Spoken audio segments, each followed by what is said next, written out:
درود، در دفتر مرکزی یکی از بیزنس‌های موفق به نام مدیسا در کاسل هیل سیدنی هستیم.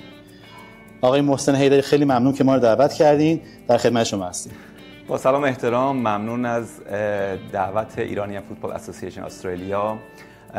باعث خوشحالی منه که تو جمع دوستان صمیم ورزشی شما باشم.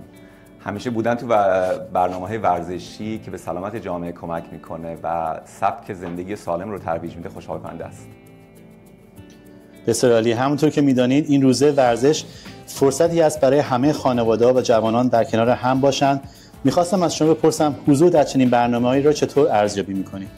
به نظرم بسیار ارزشمند و تاثیرگذاره. وقتی توی برنامه ورزشی شرکت میکنیم، علاوه بر اون لذت ورزشی که میبریم، باعث ایجاد دوستی، همبستگی و همیاری بین افراد جامعه میشه و جامعه ما به اون نیاز داره.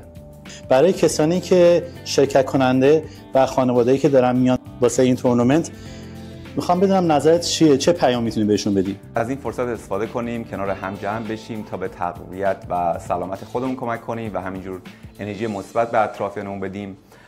ورزش فقط تمرین بدن نیست، بلکه تمرین روح و نشاط زندگی هم هست. امیدوارم که لحظات خوبی کنار هم داشته باشیم. من از همه دوستان دعوت میکنم که شرکت بکنن توی این برنامه. میدونم که جوایز متنوعی هم در نظر گرفته شده برای تماشاگران که به قید قرعه بهشون اختصاص داده میشه.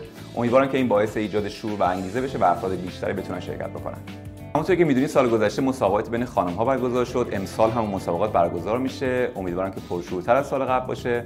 شرکت مدیسا هم جوایز ناقابلی برای اعضای تیم برنده در نظر گرفته.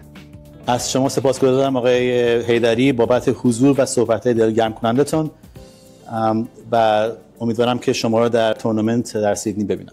خواهش میکنم، منم ممنون از شما.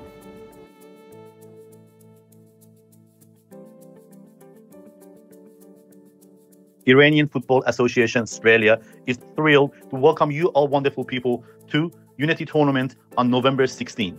We can't wait to see you all and be sure it's going to be an amazing day.